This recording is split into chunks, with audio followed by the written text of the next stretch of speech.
All right. Snay, welcome to the podcast. Thanks for having me. Really happy to be here. Hey, likewise, we're stoked to have you, and I think this will be a really fun conversation, especially about a topic that doesn't have a lot of press right now, and it should, to be Yeah. very honest.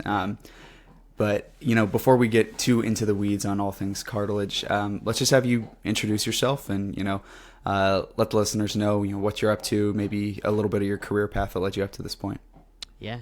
So I've been practicing, man, 23 years now. I used to make fun of the old guy in the clinic where it's like, man, you're the old guy, and now I'm the old guy in the clinic. So about 23 years. I went to undergrad at Marquette in Wisconsin, in Milwaukee, and then I did my grad school at Midwestern University in Downers Grove, and I started working in the Chicagoland area, and I'm born and raised in that area, so it was just easy for me to be there, and was really in the outpatient world for that whole time, and then found my niche into sports about like 10 years in, and was really working with a lot of lower extremity and upper extremity athletes while I was in Chicago, and then I kind of came to an epiphany, and a change needed to be made. So I was looking around, and Hospital for Special Surgery in New York came up, and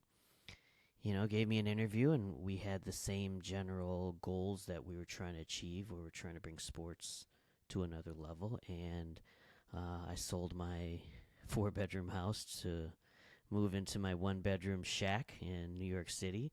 So, a little bit different than what most people would probably do, but came here I want to say about 8 years ago, going on 9 years. So we've been here for this long. I currently work on HSS at the Westside Sports Medicine Institute, where most of our clients are sports based and sports rehab. So yeah, I've been doing that for the last 8 years, trying to progress our overall sports testing, return to sport testing. I have the privilege of working with a lot of great surgeons that take our opinions into heed, and I think we're trying to bring sports rehab to a different level. So hopefully we can do that before I turn like 60 or something like that. That would be nice if that happens. Yeah, it's always cool to hear the process of how people get to where they are. Being on the newer side of graduating and things like that as a clinician, it's always interesting to hear the process and hear how people got to where they are. Just because for a lot of us, we just kind of see like, oh dang, Snay's crushing it at HSS. Like that sounds like an awesome job, all that kind of stuff. And then I it's like, oh yeah, it's like 10 years, 20 years up to this point, Yeah, and I always try to say, I'm like, we get a lot of new grads that come out. I totally feel for them because school is really long. They're working really hard. They have a goal in mind, but just want to tell everyone it's a grind. It was a grind at the beginning.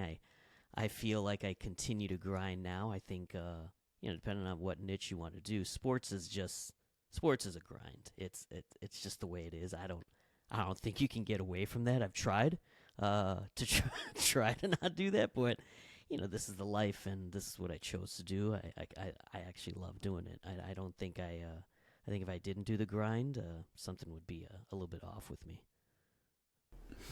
I love it.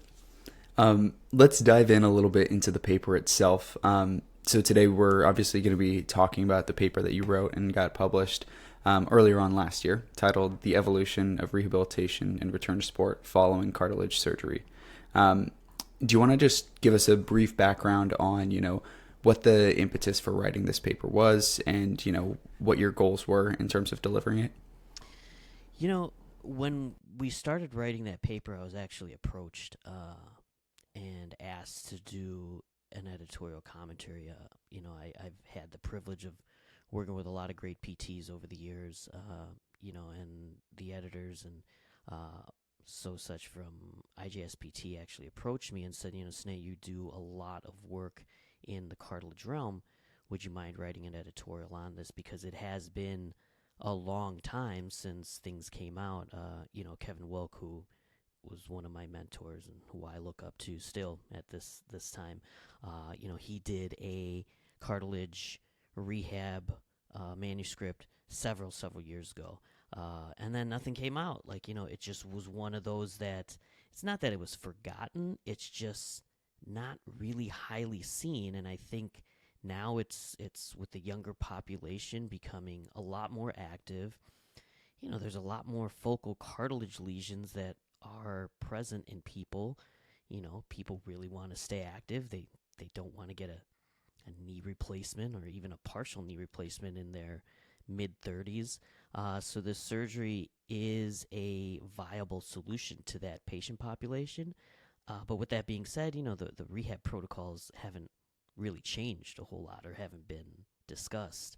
So we thought it would be a good thing to, the fortunate thing is we do see a lot of focal cartilage lesions and surgeries. I have the privilege of working with Dr. Riley Williams, who's like one of the goats for cartilage in the U.S. And we see a lot of these, and we were able to kind of advance the rehab protocol as time goes on. So everyone thought it would be a good idea to put some new ideas out there to show everyone, like, hey, cartilage has changed in the last 2 decades, and rehab has changed as well. So that was our premise of kind of just showing, hey, things have changed. It's not as handle this with kid gloves as we first thought that it was. So I think that was the major thing. And, I was happy to kind of put my 2 cents into it to, tell everybody that's out there that it doesn't have to be as conservative as we all think. It's not going off the deep end and, just having these patients run on day 3. But it certainly has come a long way in the last 2 decades. Before we go directly into, maybe surgical techniques or management, can you just give a little bit of a background on where your head goes in terms of the differences between, operative management and non-operative? If you have somebody who has yet to have some sort of surgery or operation or injection or anything like that to the knee, how do you kind of look to manage those sorts of cases versus, obviously we'll dive into the surgical cases later on in the conversation. I think with cartilage lesions or cartilage loss, what I try to explain to patients at the beginning is your knee is not a normal knee.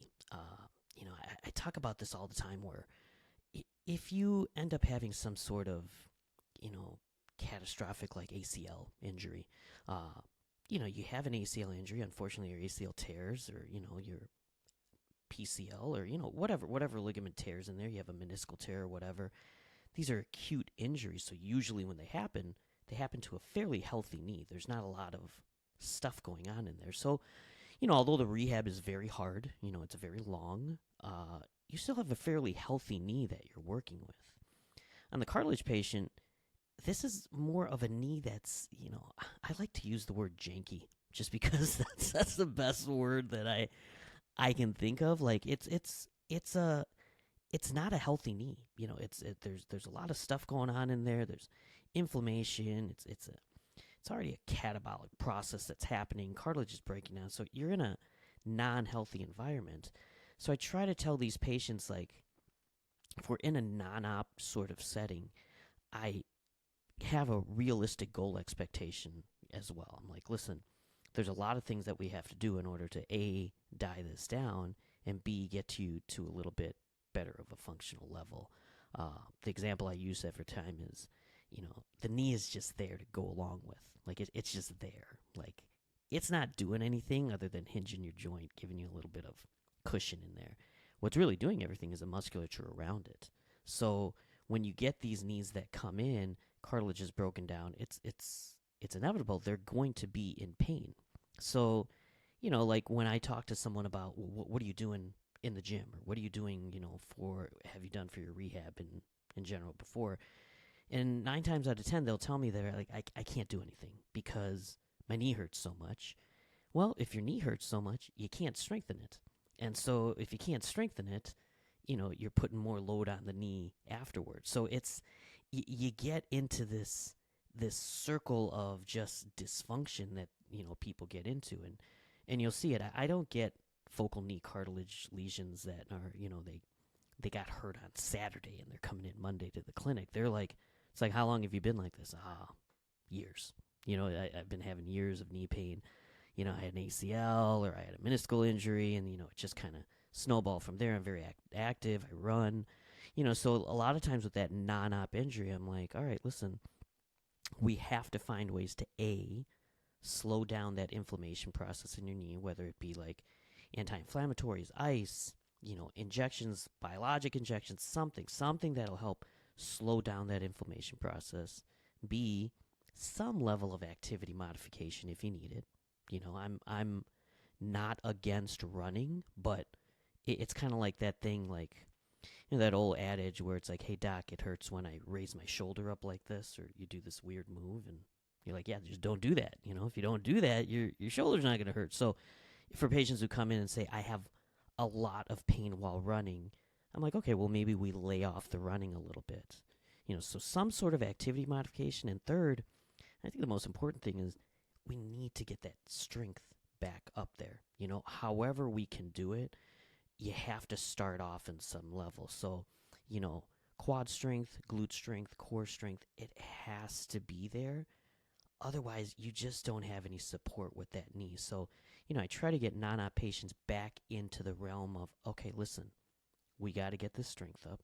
We got to deload that knee and show you techniques on how to strengthen with deloading that knee.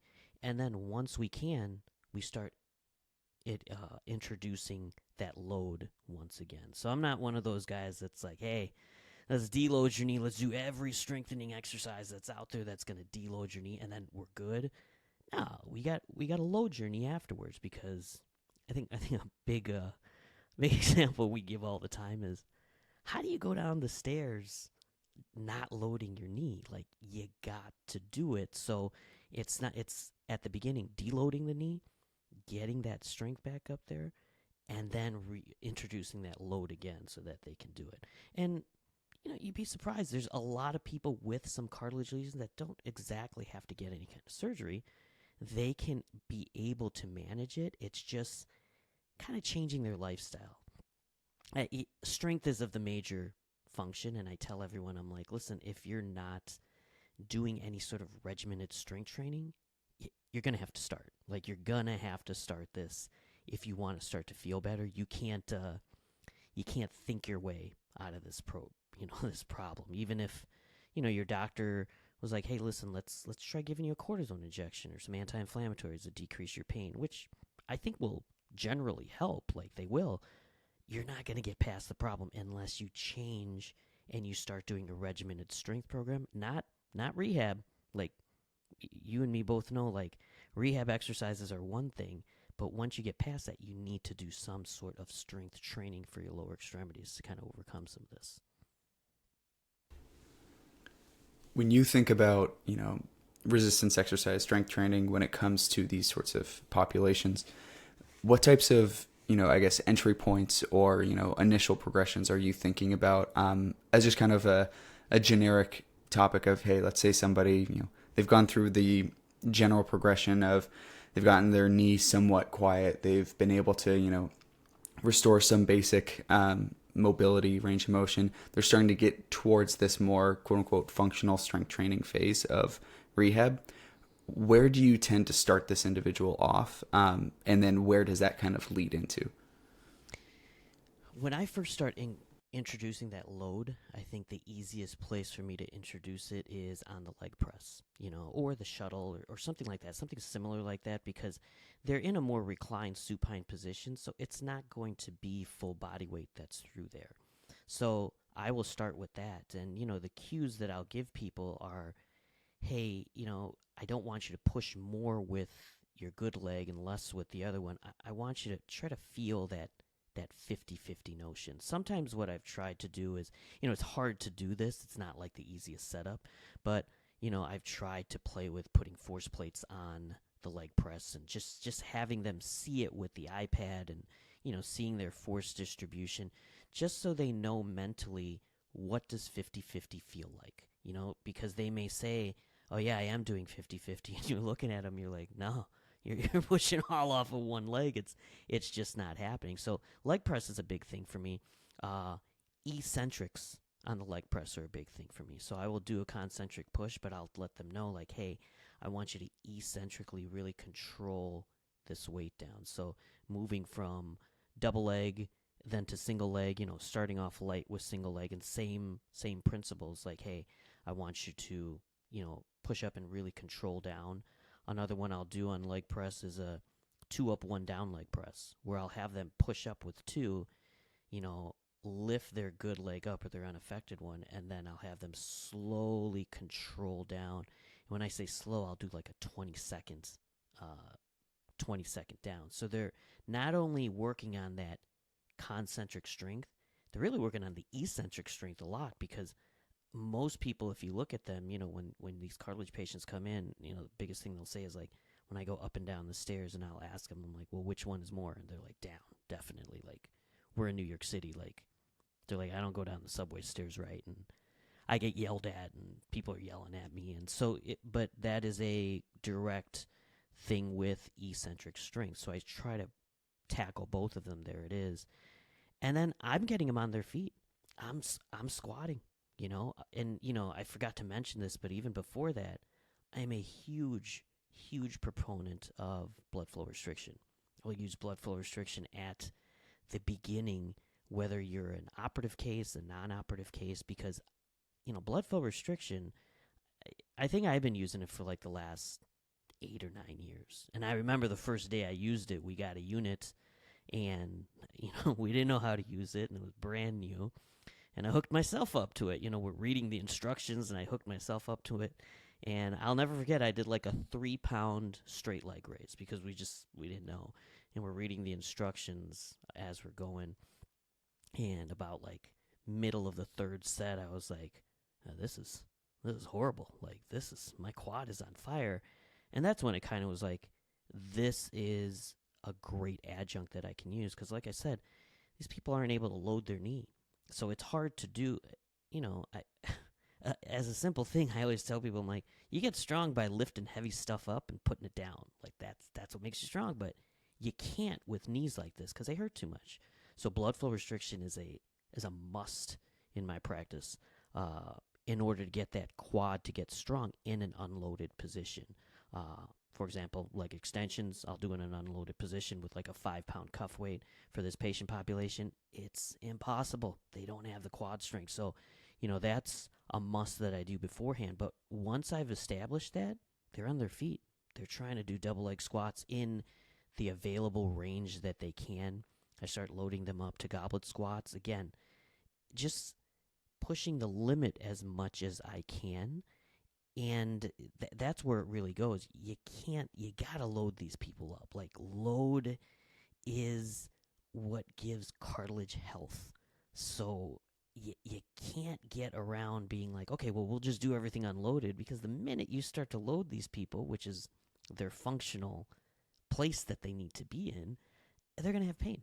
So I start off slow with BFR, leg press, single leg press, but I will move up to that squat, and then I'll start to push it even more. There's no reason why you wouldn't see me doing a, assisted TRX single leg squat, and then trying to progress them as much as I can. Now, you may reach a limit. You may reach someone that's like, hey, I can do everything that you're giving me now, but I can't do lunges. Like, lunges are just, it's too much of a pressure that it gets put on. All right, well, check it off. Like, this person is doing all of this now. They can't do lunges. It's okay. Not a big deal. I just try to show them that, hey, when you came in here, you were doing nothing. Now you're able to do all of this. To show them that pain isn't their biggest factor. When people come in, and everyone gets those patients, hey, what's your pain? It's an 8. It's like, okay, great. What can't you do? I can't go up the stairs. I can't squat. I can't walk. Everything hurts. And then about 4 or 6 weeks later, it's like, well, what's your pain? It's the same. It's an 8. All right, well, what can and can't you do? How's the stairs? How's squatting? Oh, I can do all that. That's fine. Like, I can do all of those things. So I try to explain to them, like, in actuality, your pain is better because you weren't able to do all that function before when you were weak. you're able to do it now. So inevitably, I understand that you still have pain in the knee, but your function has gone way up. So with this patient population, it's a struggle. You have to kind of play with it and kind of let them know about that as well. That I understand you're in pain. That's why you're here. I get it, but I'm trying to get you to a better functional level. So I would say, like, I don't shy away from the load. It's if they can do it and they're not having increased symptoms, I will push it. There's no reason why I won't.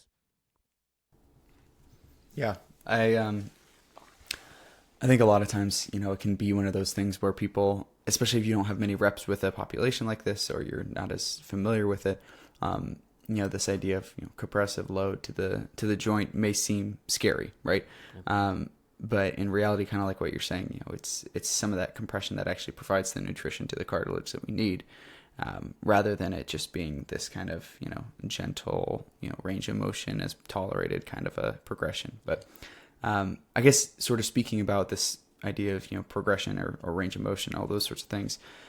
Have you had any experience with understanding the specificity of where the graft specifically is post surgery, and how it has any bearing on whether it's a range of motion progression, whether it's a loading progression? Does the location of the graft site play a role in how you're progressing these patients? As far as range of motion after surgery, it doesn't a whole lot. I mean, you want to try to get that motion back, not as fast as you can. Like, I'm never pushing motion. The only motion I do push is extension. I will tell them that I need to get your extension back. And when I say I need to get your extension back, I'm looking for 0 degrees at the beginning. This is a patient population like, hey, if they're not getting hyperextension, I'm not totally concerned about that. But I do need them to get to 0 degrees of extension at the beginning. But the flexion, I gradually get back, and there's not any range of motion restrictions that I'm looking at. Now, depending on where the graft site location is, that's when you kind of have to look at where the load is. So if for example, if your graft site location is a patellofemoral graft site where they're right underneath the kneecap, well, listen, if you're getting it to the point where you're doing a leg extension, maybe you don't want to go up to 0 degrees because you're really going to get a lot of contact force at that point. So in those kind of things, I kind of look at a little bit more. But if I'm looking at a medial femoral or lateral femoral condyle, what I'm trying to progress to people is we can put weight through that at this point. The graft, when we put it in, remember, cartilage is an inert structure. There's no nerve going through this cartilage. The pain is coming from the underlying bone exposure that's happening. So, when you do a cartilage graft or a mosaic plasty or whatever you're trying to do in oats, and you're plugging that hole up, these pieces of cartilage that you're putting are inert. They don't cause the pain. You do have to explain to your patient that hey, listen, this is a surgery. Most patients don't have pain in that area anymore because that exposed piece of bone is gone. So they're like, hey, I'm feeling pretty good. When cartilage was first done, I would say about like 2 decades ago, it was, hey, kid gloves.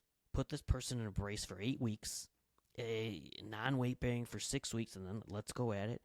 Because it was an unknown. I mean, if we look at ACL surgeries in the 80s, like, people make fun of me. They're like, Snay, did you see your first ACL in the 90s? I'm like, yeah, I did. So, I don't know what to tell you, but that's when it was. But these people were in long leg casts, and they we know that now that's the wrong way to rehab an ACL. Like, we want to move it right away.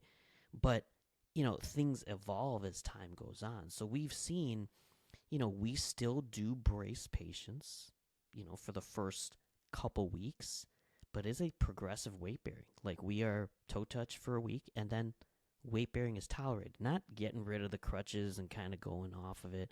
Weight bearing is tolerated. The brace is simply there to kind of give the patient a little bit more safety, just to be like, all right, there's something on me. But remember, we're using braces in, like a ligamentous surgery.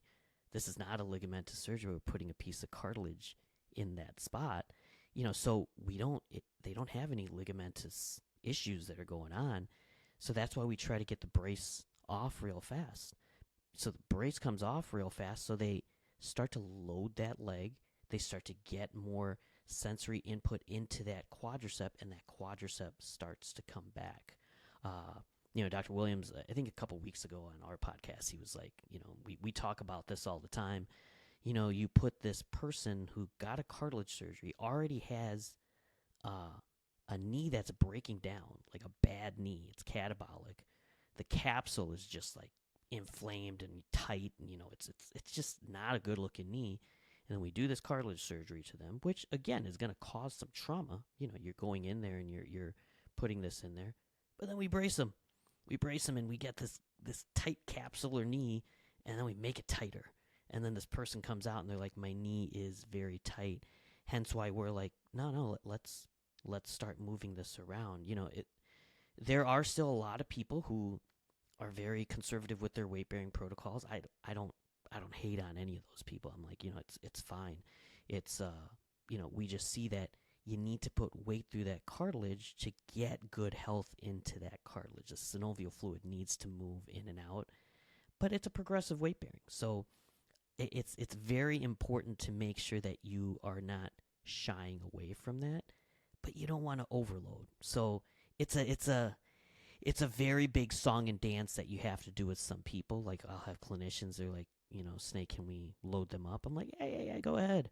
But that, I can't see inside the knee, and different people are different places, and sometimes we'll load someone up, and unfortunately we get like a huge, swelling response, and I'm like, well, not ready for that yet. Let's pull them back. But they're very hardy surgeries. Like, patients think that, they're just putting this plug in and they're like placing it there and like standing back. It's in there. It's stuck in there. It is a very hardy complex that's in there. So we try to really tell patients that, hey, putting weight through it is not only essential, you're safe while doing it, but you just kind of have to play with that overload principle of it. And again, I'm fortunate enough to have had a lot of reps with this patient population. So if you're new with seeing someone like this, I always tell someone, I'm like, don't do nothing, but don't go like gangbusters with them as well. Like, kind of be conservative, cautiously aggressive. I like that word, where you're progressing them. And then if you see a response that's just not what you want, i.e. increased swelling, they're getting a little bit tight in the joint, you just pull it back a little bit. So it's just kind of progressing with that. Speaking of swelling, I say we dive into the swelling AMI conversation here. Do you want to just give us a brief kind of discussion on, obviously, I think most will be familiar with the idea or the concept of AMI, especially in the context of ACL surgery, because I feel like that's where it's been most popularized. But do you want to just provide a little small definition on what AMI is, what kind of populations you see it in, and then any sort of specifics as it pertains to cartilage lesions and cartilage rehab? So arthrogenic muscle inhibition is basically the phenomenon that happens when, I'm going to make it very simple. Quad's not turning on. Like, it's just not there. And you do see it a lot in our ACL population. And a lot of it is due to, you're doing this surgery. There's a lot of swelling that's involved in it. You're basically taking out a ligament that gives you a lot of sensory input as well. So your brain just goes wild. It doesn't know what to do. It doesn't understand that you're looking at your quadricep and it's not turning on. Like, I tell people all the time, like, AMI is not going away by you yelling at the patient and being like, well, turn your quad on. It just doesn't go away. So one of the biggest things for that is the swelling of the knee joint. Now, like I talked about with this population, with an ACL population, they usually go into the surgery and they don't have any swelling. They look great. Most of them are going to go in and be like, do I really, I prehabbed, do I need to get this now because I feel great? And they come out because of the surgery and everything else and everything that has to be done. They have this huge knee.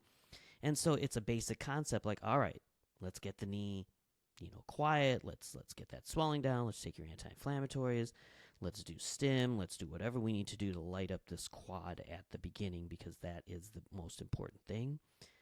Cartilage patients, same exact thing. But you got to remember this swelling that they've had has been there for a long time. This is an irritated joint that has been there for a long time. So they may or will have some AMI, but going even farther beyond that, they didn't have a good quadricep contraction even going into it. Like they didn't have that quad strength. So a lot of people even beforehand, like when they come into my clinic, I look at their leg and it's already an atrophied leg from it didn't happen from the surgery. It's just that way. So I am big at the beginning of we want a dry knee. We want it with as little amount of fluid in that knee as possible. And that means like as you start to do your progressions, you have to really monitor that swelling. You know, people ask me like, well, do you measure them all the time, Snay? How do you measure?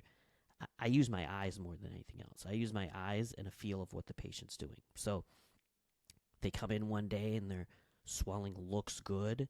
They have a good gait pattern. Everything's going well. We start to progress. They come in 2 days later. Now they have that flex knee gait pattern. You can see a little bit of edema in the knee. That's when I'm like, all right, we got to decrease that load, get that swelling out. So I am big on game ready ice right at the beginning. I want them to do it a lot. I want that knee to be dry. I use a Firefly a lot to try to get that inflammation out of the knee. Ankle pumps, whatever you have, I'm like, I need that knee to be dry. So it's a big conversation with these patients, from the beginning. They all have some little bit of transient knee swelling that's present.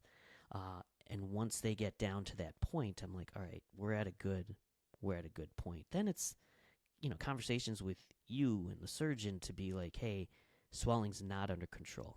What do we do? Do we need to change the medication? Do we need to do an aspiration? Does this person need a PRP? What do they need? What do they need to do to get them over the hump? And most of the time, I would say a good 80-90% of the time, we're able to control it with rehab, and with things. There's that 10% of the population that's like, all right, this is just not working. We need some extra help. And that's when we start to use some of these biologics, something like that. We don't like to introduce them at the beginning. We really don't. We don't want to have someone be in surgery, have a cartilage surgery, 2 weeks later, get their knee drained. We don't want that. For the one reason, like every time you poke someone, there's a increased chance of some sort of infection happening. We don't want that to happen. So we do wait it out if we can, but there are times where it's hindering the rehab process. The knee is not stiff, but we can't move it because there's so much edema in the knee. And that's where we really have to kind of know that every cartilage patient is going to be a little bit different. They're not going to fit the same mold. Some people are going to just take off and be like, oh, I haven't felt this good in years. And some people are like, this is the most horrible thing I've done in my life. I try to tell both patient populations, like, you get the person who's like, this is the most horrible thing I've done in my life. I'm like, just give it that time. And my basic premise to them all the time is, in 6 weeks, I want you to feel normal, as in everyday life feels normal. Are you completely pain-free? Probably not. Is it significantly less? Probably. Are you able to do just your daily, everyday life here in New York City, like walking around, getting groceries, going to the subway, stuff like that? That's where I want you to be in 6 weeks. So I'm not pushing these people to be like, hey, we need to get an extra large quad or everything in 6 weeks. Quiet knee, quad activation. Are you feeling good? 6 weeks rolls around. Once that happens, then I'm like, okay, let's start to go. But, it's a long, drawn-out answer for the AMI question that you asked, but it's a big thing. Like, quad activation is the biggest thing. It goes knee extension, patellar mobility, quad activation. Those are the three things that day one when a person comes in, these are the three things I'm trying to achieve. So every time my patients know when they come in, they get on the table, I'm going to tap their quad. I don't even use verbally, like, tighten that up. I'll just tap it. and they know like I just want to see a quad contraction, not a big quad. Just want to see a good contraction with them not using their glute or core or anything else. And there's, like I said, E-stim is a must for this patient population. You got to get the quad on. Other things like, biofeedback is something that we'll use too, just to be like, hey, are you doing it right? Some people just need a little bit more help, but just like in an ACL patient, it is essential for this patient population to get their quad to turn on and for you to reduce that swelling however you need to. Sneh, that was great. You answered like 3 extra questions in that answer. Yeah. So, make my job easy. Efficiency. Exactly. Something we haven't touched on yet is your kind of background and experience, at least, especially more recently with, working with some of the more like higher level athletes, working with some NBA guys, working with some, specific basketball athletes, and knowing that this kind of issue is, a little bit more prevalent in these populations. When we look into kind of like what the demands are for some of these athletes, not just within a single game, not just in 48 minutes, but within a season where it's game after game, travel constraints, all these sorts of other variables. What extra are you looking for, or what other variables do you have to consider when you're working with these populations when it comes to kind of return to sport decision making? When they've gotten to that point where they're at the point where we can start to load them more, it's really that load progression. Like, one, are you progressing that load at a steady pace? And if I'm okay with people going back to sport, they have to meet the strength requirements that they need to. So, I am big on strength testing, really big on it. Like, people are in a biodex. My cartilage patients are in a biodex doing a strength test at 12 weeks. Are they strong? Definitely not. They're not strong at 12 weeks.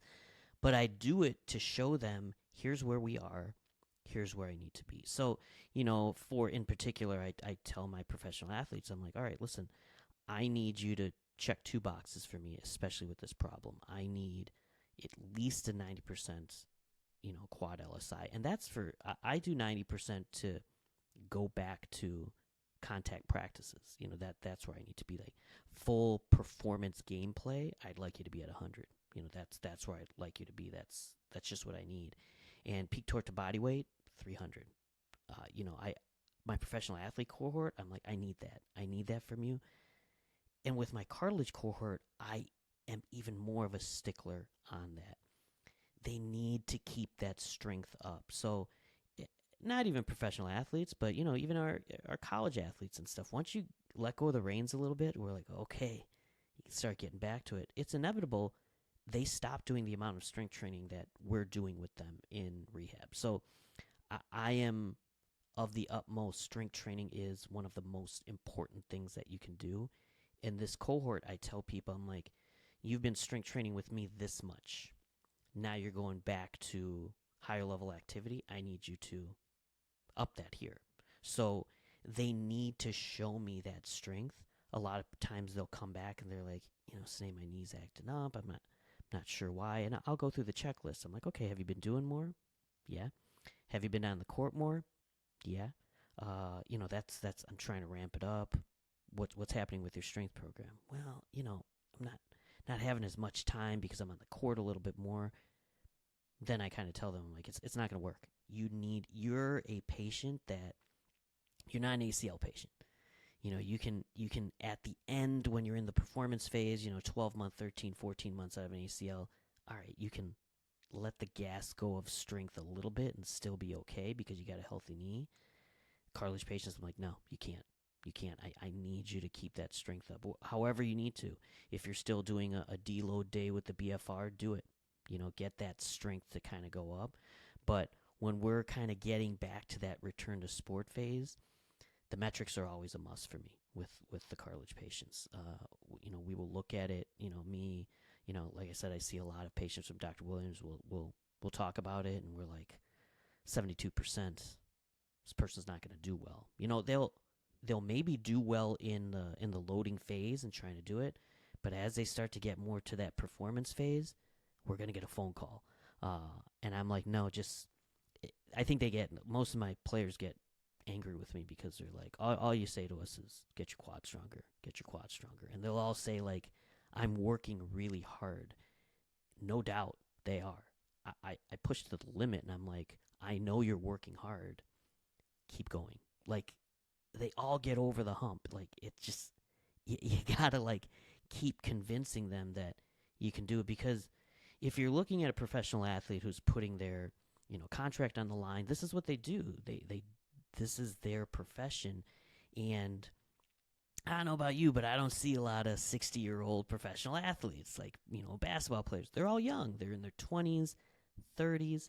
They have a limited time frame to try to do what they need to do. So I completely understand when they come to me and they're at the 6-month basis and they're like, it's been 6 months and I still can't play basketball to my fullest ability. Like, this was a mistake. And that's when you have to put on your pseudo psychological hat and kind of tell them, like, you are doing well. You need to progress this strength above and beyond where the rest of your colleagues are at. So you can lift with them. You can do everything with them. You can assimilate back into practice. You need to do one more extra, which nobody likes to hear. They're like, man, this is a lot of work. Like, you guys are making me do a lot, but it is. And for the patient population, especially professional athlete population, who gets this, like, there's a turning point where they get it and they just start going, and it becomes a different part of their life where they're like, yeah, I got this. I'm going to keep up with my strength training. Those are the people that progress very well. Last question for you, especially still going on this kind of return to sport process. Before we hit record, we had talked a little bit about just kind of general force plate testing and those sorts of things. Beyond the use, like you had mentioned before, of the leg press or anything else, when you get closer to that kind of, whether it's even post return to sport monitoring or it's, trying to tease out and make that decision for or with the athlete, what are you using from a force plate perspective on, kind of making that decision or helping that decision? Are you doing any kind of jump testing, any isometric testing? Where's your kind of return to sport process going there? Oh, as far as like the data that I'm analyzing from there. Mm. Yeah. So I will. The biggest movements I'll do with force plates, like, I'll do a double leg counter movement jump, single leg counter movement jump. We'll do a drop jump, and we'll do a single leg drop jump as well. When I'm looking at my double leg motions, I really want to see what kind of symmetry do they have in their takeoff and their landing. Am I looking for, absolute symmetry? Definitely not. What I really do is I look for an average of a 10%, side by side difference. But what I'm really looking for is, if I see my charts, Val does an excellent job of, showing you each and every rep that's there. And if I see, like, concentric force, once on the right side, once on the left side, once on the right side. So if it's different for me a little, I can tell that, all right, this person's not loading with their right leg all the time. They're not loading with their left leg all the time. I like to see that little bit of a difference, when they're loading and they're landing. So I'll look at concentric peak force. I'll also look at eccentric mean force as well. Remember how I talked about at the beginning, eccentrics are a huge thing. So if I'm doing a counter movement jump and they're loading down, but they're only loading down on their effective side, I have to start doing a better job of getting them into that eccentric motion on their surgical side. Those are two things. And then jump height. My basic measure for power is jump height. That's how I use it. I'm sure there are other ways of doing it, but for me, the most easy way to explain to someone how much power do you have is jump height.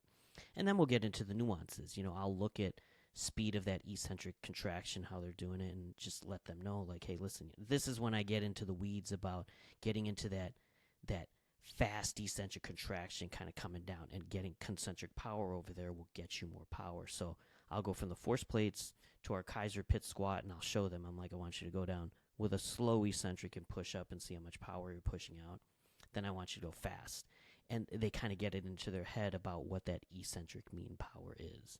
Then I'll do my single leg jumps, and I'll do the same thing. You know, I'll usually see the same things, but in this one, I will look at their peak landing force as well. Are they landing very stiff on that leg?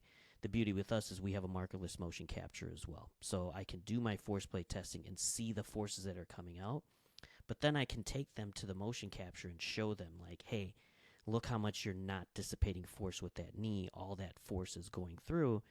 And then I'll talk to them about why that's happening. Maybe they still have some range of motion deficits. Maybe it's they don't have a lot of flexibility through their calves, and they can't attenuate that force. But if you see they can do it through the other leg, you kind of have to extrapolate into the surgical leg, where it's like, again, it's probably going to be an eccentric loading thing that they're just not able to do. So again, that's just the way I go from it there. And my drop jump, the basic thing I'm looking at is when I'm doing it on the motion capture, like, how are they landing? And I look at little nuances. You know, I will cue them like, hey, listen, I need you to get up. I need you to hit the ground. I need you to get up fast. This is not a depth jump. This is a drop jump. And there's a big difference for people that don't know. That's probably a whole nother podcast. But, you know, I want to see that speed come up. I want to see what your RSI is. Because if you're going back to a sport that's explosive, soccer, basketball, you know, lacrosse, something like that, I need to make sure you can hit the ground and get right back up and see that RSI. And then, you know, with the drop jump, one of the big things I do is I'm like, I want you to hit the ground. I want you to come back up. If I see someone moving forward in the drop jump, it's just a little bit of a cue for me. Like, they hit the ground, and instead of jumping straight back up, they kind of move that little bit of a forward motion. I'm kind of in my head saying, you're not utilizing your quads correctly. You're utilizing your hips more to push you forward, because that's the easier thing for you to do. So you're getting that little bit of a forward displacement. And then I'll show them on the motion capture too, where I'm like, hey, I want you to move straight up. And I'll say, I'm like, I want you to hit the ground, move straight up, come down, and they'll inherently move forward a little bit. So, you know, for me, I do a lot of vertical jump testing like that, because I am interested in what function the quads have. And vertical jump testing is going to tease out all of that. You can get a really strong person. You can get a super strong person that cannot attenuate that force, or they don't know how to do that. It doesn't mean they need to jump high. Like, I always tell them, like, you don't magically get a cartilage surgery and jump high. Like, that's not the output of this. But I just want to see that evenness is there, and that they're attenuating force the way they want, the way they need to. And I wasn't able to do that before without force plate technology. Like, your eyes can do so much. Like, you can see if a person's landing stiff, but I think that nuance of having the metrics not only lets you know, like, okay, well, they do land stiff, but how stiff is it? And more importantly, it tells the player, like, hey, there's a numerical value here. And sometimes, you know, players and athletes and patients, you know, although they may not understand the metrics as well as what you do, I use it for that fact that everybody wants to have some sort of gamification in their life. Like, they're like, oh, yeah, that was the number I got before. I got to beat that. So even if they don't understand the nuances that you understand, just giving them that little bit of a number kind of lets them know, like, okay, I remember what I was at last time. Hey, I did much better because I remember my numbers look a lot better. You know, so I use force plate technology a lot, but it's just one piece. I'll use force plates. I will do a motion capture, and we'll do a barrage of strength testing, including a biodex. We use a force frame as well to check out hip strength, because it's everything together. It's. I wish it was one thing. After 23 years, I've learned it's not. There's a lot of things that are involved with it. So I use all of those aspects to get people together. And then it's a big psychological thing. It's huge. You know, the psychological aspect of returning to sport, especially after this, because everybody knows when I would play, it hurts. Is it going to hurt? And, you know, that's what you really have to kind of get past with these athletes as well. Snay, I think that was a perfect way to wrap up. That was a really awesome kind of just, you know, information there, especially when we're diving into force plates. You're totally right. Like a lot of times, and to be perfectly honest, like there are a lot of clinicians out there, and myself included, that don't understand every single metric on there. You do a counter movement jump, you get over 200 different metrics that you can analyze. So there's a lot of stuff there, and so I think the biggest thing is not only for you as a clinician, but also for the patient, like glomming onto a metric that makes sense to both of you, and saying, hey, this is your eccentric deceleration, or this is your concentric peak force, this is your jump height. There's all these different things, and at the end of the day, they really all kind of circulate around the performance of the task itself, right? You can look at concentric impulse, you can look at takeoff velocity, you can look at all these different things, and they all are very well correlated with one thing, which is jump height, right? And so if you want to just say, okay, cool, then let's just track jump height because that's what makes sense to you. And then you as the clinician can go back into the weeds and say, okay, cool, well, maybe impulse was a little bit different because they spread out their force over a longer duration or whatever it is. And then you can kind of tease those things out. But over time, you can use that as an education point with the client themselves and be able to then sort of anchor to that process of, this is the thing that we're looking at, and this is the thing that we want to improve. This is what it feels like to you when you're doing the task. And I think that that's always been a very helpful way of allowing that person to even just know more about themselves and like how their knee is functioning. It's like, okay, I felt the difference there. Yeah. And then as long as the numbers can reflect that, then it means you're tracking on the right kind of sort of proxy. And just with what you said, like, when I'm explaining it to them, the whole screen's on there, all the metrics are on there. Like, I only show them the 4 tiles. Like, I can't go into the results table. It's like all these things come out. Nor do I know what all those things mean. And in an actuality thing, I don't care what all of those things mean. I need to know what I'm trying to explain. But when I present them with the report, and I'm like, hey, here's your return to sport, report that I'm giving you. The metric that I put in there is just jump height. That's all I'm kind of presenting to them. So I don't want to bombard them with a lot of information. Cartilage patients are thinking a lot. And if you give them more to think about, they are just going to dwell on that particular thing. Don't do that to yourself. There's no reason to do that to yourself, but do remember that this is an emerging, I don't want to say emerging, it's continuing to advance. Cartilage is continuing to advance. There's more things that are out there. There's more surgical techniques for focal cartilage lesions. There's like focoplasties that we can do now in order, like there titanium plugs that are getting put in that are focal cartilage lesion plugs. There's a lot that's out there. So to the rehab community that's listening, just look for it. It's gonna come out there. I'm not old, but I feel like I'm old and I'm active. Like, everyone wants to be active. They're not like, like back in the 80s, you get to be like 55, 60. It's like, all right, you know what, I'm done. That's not the case now. Like, everybody is an active individual. They want to be continuing to be active. So surgical techniques like this you're going to see them. And when you do see them, let's not try to freak out, but let's not try to treat them like we treated them in the 90s. Let's try to treat them like we're treating them in the 21st century. I love it.